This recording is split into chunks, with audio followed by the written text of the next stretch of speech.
Hello किसान भाइयों, आज के इस वीडियो में हम लोग बात करेंगे 50 से 60 दिन के धान के बारे में कि 50 से 60 दिन का धान यदि आपका हो चुका है तो उसमें आपको कौन कौन सी जो है काम करने हैं, कौन कौन सी सावधानियां बरतनी हैं और कौन कौन सी खादों का उपयोग करना है जिससे आपके धान का जो उत्पादन है वो बढ़ सकें। तो ऐसे कौन से ज़रूरी काम है जो आपको जो है 50 से 60 दिन के धान में करने चाहिए जिससे आपका उत्पादन बढ़ सके। तो इसको जो है आज की इस वीडियो में आपको किसान भाई जानकारी दी जाएगी। सबसे पहले तो यहाँ आपको जो पहला काम करना है कि आपको जो है यूरिया का इस्तेमाल जो है अब नहीं करना है, यानी कि जो भी आपको यूरिया अपने खेत के अंदर डालनी थी वो 40 से 45 दिन तक जो है आपको अपने धान में डाल देनी। यानी कि 45 दिन मैंने इसलिए कहा,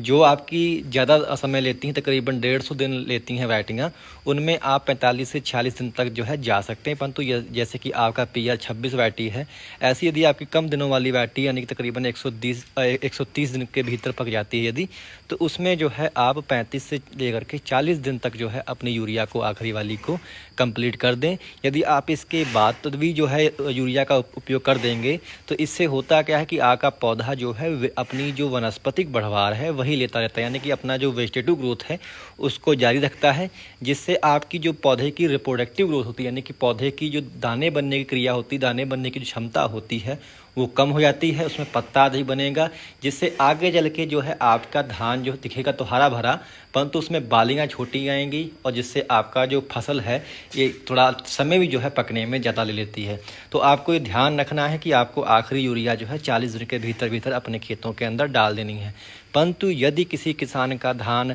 50 से 60 दिन का हो चुका है और उसमें अभी भी कहीं कहीं आप उनको पीलापन नज़र आता है, कई मिट्टियों में जो है पीलेपन की समस्या आती है, तो आप जो है फिर हल्का यूरिया दे सकते हैं। परंतु आपको ध्यान ये देना है कि तब आपको यूरिया एक बोरी नहीं डालनी है, तकरीबन 15 से 20 किलो ही यूरिया जो है आपको प्रति एकड़ के हिसाब से डालनी है। वो भी उन किसानों को जिनके खेतों में पीलेपन की समस्या बाद में भी देखने को मिल रही है, यानी कि उन्होंने आखिरी यूरिया पूरी कर दी फिर भी उनको जो है यूरिया की कमी यानी कि पीलेपन की समस्या देखने को मिल रही है, तो आप उसमें जो है फिर यूरिया का उपयोग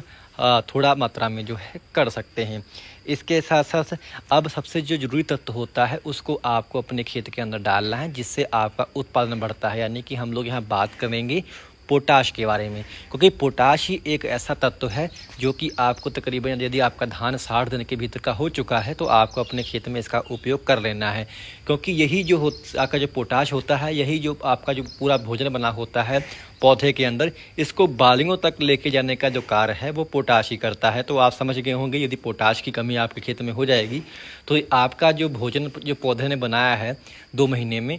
जो बना है भोजन वो बालियों तक जो है ट्रांसफ़र होने में दिक्कत आएगी, जिससे आपका जो दाने हैं वो कमज़ोर बनेंगे, उनमें भार कम होगा, चमक कम होगी, उनकी जो आकृति होगी वो विकृत होगी, जिसके कारण जो है आपका उत्पादन घटता है। तो पोटाश जो है आपको यदि आपका धान 60 दिन का हो चुका है तो आपका पोटाश को अपने खेत के अंदर डाल देना है, क्योंकि इसके बाद जब बालियाँ आएंगी, जब आपका धान जब तकरीबन 70 से 80 दिन का या 90 दिन का हो जाता है तो उसमें बालियाँ आना स्टार्ट हो जाती हैं। तो यदि उसमें पोटाश की पूर्ति पहले हो चुकी होगी आपके पौधे में तो आपके पौधे में बालियाँ काफ़ी लंबी आएंगी, इसके साथ दानों में अच्छी चमक आएगी। और जो पोटाश होता है किसान भाइयों ये जो है आके पौधे के तने को भी मजबूत करता है, जिससे आपका जो पौधा है वो जल्दी गिरता भी नहीं है। तो इसकी पूर्ति के लिए जो है आप स्प्रे कर सकते हैं। स्प्रे आपको जो है मैं आपको जो बताऊंगा, आप जो 0050 को ले सकते हैं, यानी कि NPK 0050 जो आता है उसमें सिर्फ आपका पोटाश ही जो है 50% होता है,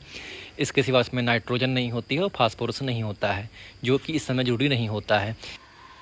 0050 के सिवा आप जो है NPK 13045 भी ले सकते हैं। यदि बात करें कि डोज के बारे में तो तकरीबन आपको 1.5 किलो डोज जो है प्रति एकड़ के हिसाब से लेनी है। अब इसमें किसान भाई करते क्या कि काफ़ी कुछ इसमें मिलाकर स्प्रे कर देते हैं, तो आप जो है कोशिश करें कि खाली इसमें या तो आप फंगिसाइड मिला के डाल दें या फिर कीटनाशक मिला के डाल लें। अगर आप 3 चीज़ें मिला के डालते हैं तो इससे आपकी फसल को जो है पूरा रिजल्ट इसका नहीं मिल पाता, यानी कि तीनों का ही जो है रिजल्ट थोड़ा कम हो जाता है। तो कोशिश करें कि आप इसको सिंगल डालें या फिर आप इसमें या तो फंगिसाइड या फिर कीटनाशक एक जो है मिला के इसका उपयोग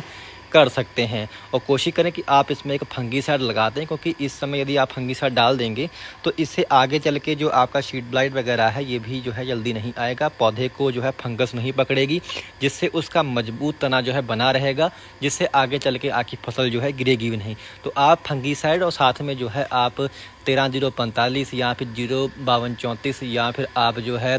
0050 को जो है आप लेकर स्प्रे तकरीबन 1.5 किलो प्रति एकड़ के हिसाब से इसको जो है स्प्रे जो है कर सकते हैं। साथ में कोई अच्छा फंगीसाइड जैसे कि आपके काफ़ी आते हैं, जैसे कि आपका अमिस्टा टॉप है या गोडीवा सुपर आती है धानुका की, या फिर आपका नेटिवो आता है बायर का, या फिर आप अन्य कोई भी अच्छा फंगीसाइड ले सकते हैं। यदि आप इनकी स्प्रे कर देंगे इनके साथ मिला के, तो आपके धान में जो है काफ़ी अच्छी आगे चल के जो है बालियाँ निकलेंगी, उसमें कोई रोग नहीं होगा, बालियों में जो चमक है वो भी काफ़ी अच्छी आती है। अब कई किसान देखा है कि आखिरी में भी यूरिया का उपयोग कर देते हैं, तो इससे धान में जो है काफ़ी नुकसान होता है। आपका धान तो हरा भरा आपको लगेगा, परंतु उसमें जो है जो रिप्रोडक्टिव ग्रोथ का जो उसका टाइम पीरियड होता है वो कम हो जाता है, इसके कारण आपका उत्पादन घट जाता है। तो ये आपको बातों का विशेष ध्यान रखना है।